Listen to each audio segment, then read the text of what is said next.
Hello అందరికీ, నేను మీ బెంగళూరులో తెలుగు పిల్ల. సో ఈరోజు మన సండే లంచ్ ఏంటి కుక్ చేశాను రండి చూద్దాం. సో అన్నీ 45 మినిట్స్లో కుక్ చేసేసాను, చక్కచక్క చూద్దాం. సో పొద్దున్నే వచ్చి బ్రేక్ఫాస్ట్ చేశాను. సో ఆ వీడియో వచ్చి ఎందుకు సపరేట్గా పోస్ట్ చేయాలని ఇందులోనే ఇంక్లూడ్ చేశాను. సో ఎగ్ దోశ విత్ నిన్న చట్నీ. సో కోకోనట్ చట్నీ వచ్చి మేము ఎంత చేసినా అది మిగిలిపోతుంది, ఇద్దరమే కదా. సో దట్ మేము వచ్చి యూజ్ చేసుకుంటాం 2 డేస్కి అలా. So with tomato chutney mummy చేసింది. దాని తర్వాత ఆఫ్టర్నూన్కి వచ్చి ఎగ్ మసాలా, పెరుగు మసాలా. సో బాగా ఆనియన్స్ పచ్చిమిర్చి వేసి పెరుగు మసాలా. దాని తర్వాత స్ప్రౌట్ దోశ నాకి. అండ్ ఇది వచ్చి brinjal curry. So brinjal curry చేసేసినాక రైస్ వచ్చి విజిల్ వెళ్తుంది. సో అది ఓపెన్ చేసి చూపిస్తాను. సో ఇదే సింపుల్ లంచ్ 45 మినిట్స్లో చేసేస్తాను.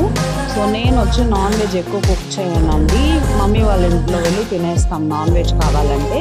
సో ఇదే మా సింపుల్ లంచ్ మెనూని ఇంట్లో కామెంట్ చేయండి.